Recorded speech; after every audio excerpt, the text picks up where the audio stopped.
Hi everyone, welcome back. I'm Miguel Fernandez from SciCo, and I'm excited to be here with you today. In this podcast series, we are diving deeper into the incredible augMENTOR project. Supported by the European Union, augMENTOR is all about building a pedagogical framework enhanced by AI technologies. Today, in episode 8 of the podcast, we have two new amazing guests, not only one. So we have Elisavet Kiourti and Popi Aresti. Both of them, with background in the use of emerging technologies for language education, work in the Center for Social Innovation in Cyprus, one of our mentor consortium partners that develop solutions that address social, educational, and environmental challenges. So, welcome. Hello, Elisavet and Poppy. Happy to be part of today's episode.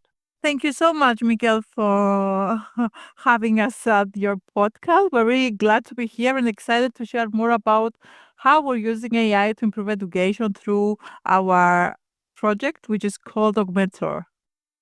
Hi from me as well. And I'm really glad to be here and really happy to share everything we do as Work Package 6 leaders with the augMENTOR supporters and the rest of the world. It's really nice to have you here, to both of you, because we've heard about a lot of pilots, but we haven't heard about who's really monitoring all of these pilots. So I think it's a really nice role, and I'm sure we will be addressing it real nicely during this episode. So, yes, welcome again. And now, maybe I would like a small presentation of each of you, apart from what I said about the CSI in Cyprus. Maybe Elizabeth, you can start, and then Bobby can follow. Yeah, of course. I'm Dr. Elisavet Kiourti, an academic and research expert in education, and I'm working with a focus on human-centered technology approach. My work focuses on how emerging technologies can support more inclusive learning. So, regarding projects, I've been involved to many research projects, several EU-funded projects, and right now I'm part of the team behind augMENTOR. We're monitoring the whole procedure, and actually through the project we try to understand how artificial intelligence can work hand in hand with educators to create personalized and collaborative learning experiences. And then I can go next if you finished, Elizabeth. Thank you. So I'm Poppy.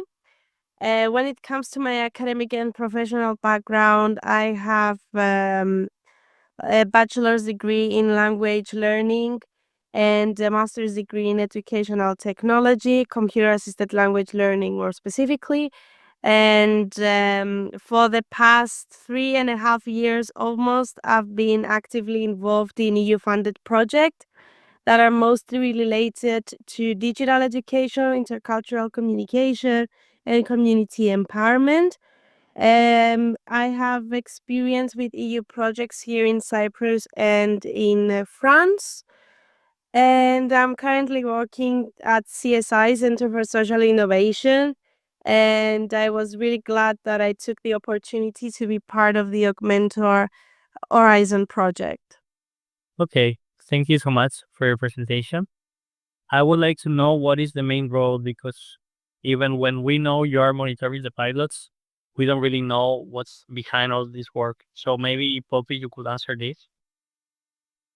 Yes, of course. So CSI has multiple roles when it comes to the augMENTOR project. As we have already discussed, we are the leaders of Work Package 6, which is a really important work package as the pilots are running. However, we're also responsible for the cross-pilot validation and assessment, for designing and implementing the evaluation and the monitoring tools, for measuring the user acceptance and adoption, for assessing socioeconomic and organizational impact, ensuring that there is usability and effectiveness of the solution through our pilotings, applying user-centric evaluation approaches, contributing to like the large-scale pilot evaluations, and for supporting the dissemination, the exploitation through the impact insights that we will get from work package 6. I mean, we also have some other smaller roles, let's say, concerning the impact assessment plan and the policy briefs that we were actually doing with SciCo. We are sharing. And other smaller roles supporting all the other work package leaders as well in case they need something, and making sure that everything runs as smoothly as possible. And one question, well, you said a lot of things. Thank you, because I didn't know you were doing so many stuff. When you say about design and implementing evaluation tools like questionnaires, these questionnaires are for the pilots, like the people that are using the tool, or it's more for the educators, or it's for both? Yeah, so we actually design the evaluation and the monitoring tools for our pilots in order to help them out and go through them and have like a specific, line on how to do things. So it's both for our pilot representatives, which means the 4 organizations and that are our partners and are taking part, and their educators, the people they're using as educators to carry out the pilotings. So we have created monitoring tools and the evaluation tools in order to help those people. And by implementing those evaluation and monitoring tools is by saying that we actually help them out through workshops. We showed them how to properly use them, so we can also get our data for the cross-pilot validation and assessment that we will need to do afterwards. So you also have to make workshops and make activities with the pilots in order, like, it's really educative as well, no? Yes, you need to make sure that they know how to properly use those tools in order not to lose anything, It's really important to get as many information as you can from the pilots and from the people, from the educators, as well as the learners. So you need to make sure that your pilot representatives and the educators that are the ones carrying out the pilots know how to properly use those tools. And that's why we were carrying out the workshops. Adding on what Bobby have said, what is very crucial for us is to support both pilot representatives and educators to feel safe and be engaging on what they're doing. So we don't want them to have any insecurities regarding the methodology we're working on or any aspect from the augMENTOR solution. For us, it's very important to have a human-centered approach on this stuff. Also about you also taking the feedback from them in order maybe to make the solution more adaptive and more centered for and more diverse for every project, right? Yeah, sure. Yes.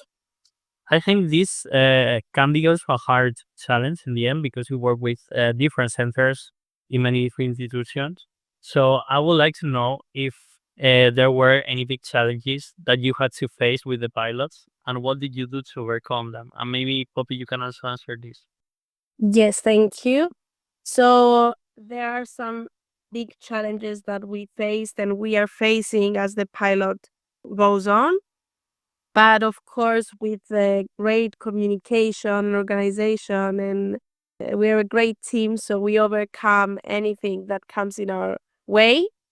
So we've seen so far that there is diverse user needs.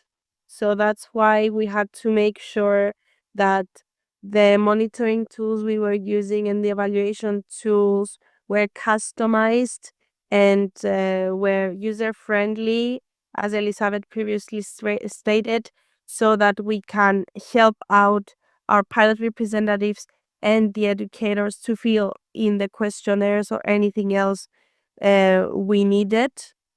We needed to make sure that there is an engagement consistency, because we were and maybe are facing some issues with student engagement when it comes to dropout rates and everything. But we've seen that everything is getting better. So we have increased interaction. We give feedback to the pilot representatives if they are facing such a problem. We are always next to them to help them out. And I mean, through emails or everything, we are always alert if something is wrong, in order to help them fast and not have more, dropouts, and see what we can do different, so we can keep the engagement of the participants. When it comes to the monitoring and evaluation tools, again, we had trainings, we had some workshops, so we can help them out, and also some technical assistance when needed and when it's something that we can, of course, help with. And of course, like in all consortiums and stuff, we have cultural and organizational differences, but we embrace flexibility, and we emphasized in open communication, and in always being there for the pilots, the pilot representatives, for everyone that needs our help. Is there any example that you could give me, like any pilot send you like doubt about something and how CSI answered or like helped this pilot with this challenge? As we said before, Miguel, for us it's very important to create a safe environment for our pilot representative and their pilots, educators. So what we are doing actually is we have meetings every week. So each pilot representative is talking to us, and we are addressing any issues that they may have. And this is very important because, they come in contact with us regularly. So we do not let things going without knowing what is happening. So some weeks are very simple, meaning that everything is going great and smooth. And some other weeks we've got some maybe technical issues that we need to solve, or to communicate with other partners to solve them, or issues with educators, or something else. But with a effective communication, we solve everything. And I think that this is very important about the whole project, because we have many educators, but much more learners. I think, Poppy, how many learners do we have in total? Through our pilots and everything, I think we will be having a great number of participants, over 500, I think. So we don't say a bigger number, we don't reach it, but I think over 500 we are good to say that we actually got the number. And we will see how many we will have by the end of the pilotings. So we hope we have more. Okay, thank you so much for answering this question. It's nice to see that apart from the workshops and the questionnaires and evaluation, you also have these weekly meetings with the pilot coordinators, so everything can be smoother. And like with these numbers, and maybe later will be like higher numbers, of course you need to have a really good logistics if you want the solution to be efficient for everyone. So thank you. And now I will ask more general questions. Maybe Elisavet, you can start with this. According to your background about the digital literacy and education, like online education. So I would like to know, what role do you think artificial intelligence can or should play in the classroom? Yeah, this is a 1 million question because usually we hear that AI is here to replace all educators. I think students would be happier if AI was here to replace all students so they wouldn't need to study. But in any case, I will answer very shortly, Miguel, about this. Artificial intelligence in the classroom shouldn't be about replacing, of course, teachers. It should be about empowering all educators. So at augMENTOR, we look at an AI as a partner, a tool that supports educators in understanding student needs, customizing learning paths, and free up time for what really matters: human connection, creativity, and of course, nowadays, most important, the critical thinking. So when AI is used responsibly, it can help create a classroom that's more inclusive, more engaging, and of course, more effective for every learner. Thank you so much. It was a really beautiful answer, and I think we should keep this movement and this direction towards AI education. Also, maybe Elizabeth, as you work with different promising technologies in education, I think gamification and more trendies. Could you tell me what are the most promising technologies currently being used to enhance learning for you in your point of view? Yes, we've got a lot of technologies, a lot of digital environments actually. So they are making a real impact on how we teach and learn. Nowadays, the most mainstream technology is artificial intelligence as a notion, and it's a big one, especially when it's used to personalize learning or giving each student content and feedback tailored to their needs and pace. But what I love the most is that we are seeing huge potential in extended reality technologies. These technologies include virtual, augmented, and mixed reality.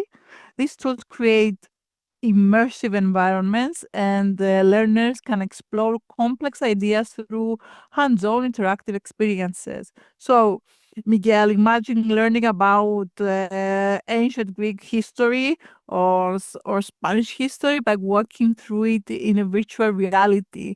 So it makes actual education truly come alive. But as Elizabeth, many people know that my passion is video games, so I need to refer to them. When video games are used with purpose, they are very powerful environments for engagement, for helping learners stay motivated while developing many skills like problem solving skills, collaboration, creativity, critical thinking.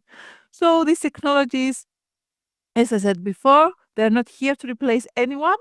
They're here to use them in a responsible way and to support educational institutions, educators, and learning have more meaningful learning experiences that connect everyone.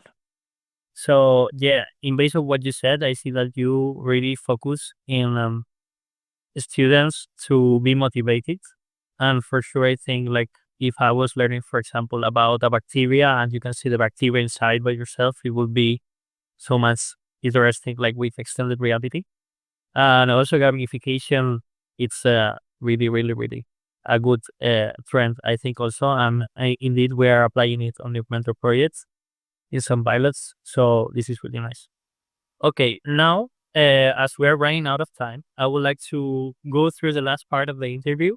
So I'm going to ask you quick questions and just will answer in one word or one sentence. So, what emerging technology are you personally excited to explore more in your work?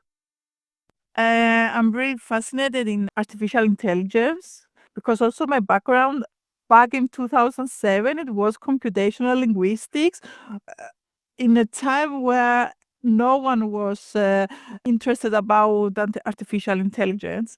So now, after a lot of years, artificial intelligence is basically something mainstream, but it's also like a black hole for scientists and also for the general public.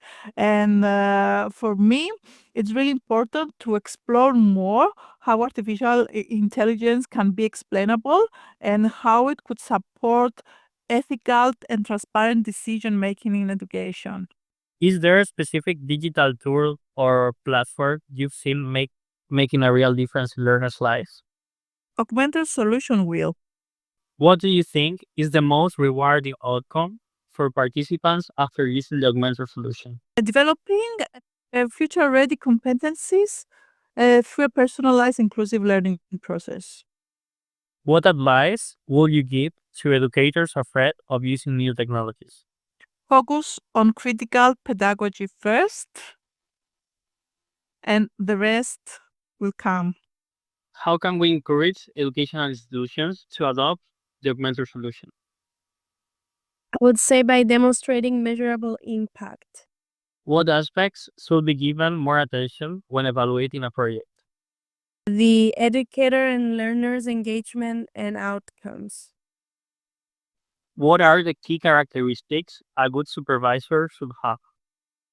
Supportive leadership. Could you summarize the role of CSI in the augmented project in one sentence? Handling the evaluation of the augmentor's solutions impact and user acceptance.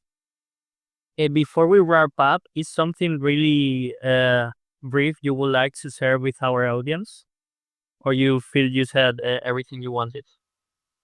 I would say go check out our website and our amazing job doing so far. Promotion. Okay, thank you. So thank you very much to both of you. For our listeners, be sure to tune in into future episodes as we continue to explore the exciting world of AI in education and the innovative augmented project. It's been Miguel from SciCo and Poppy and Elisavet from CSI. See you. Bye, see you, and thank you. Bye bye.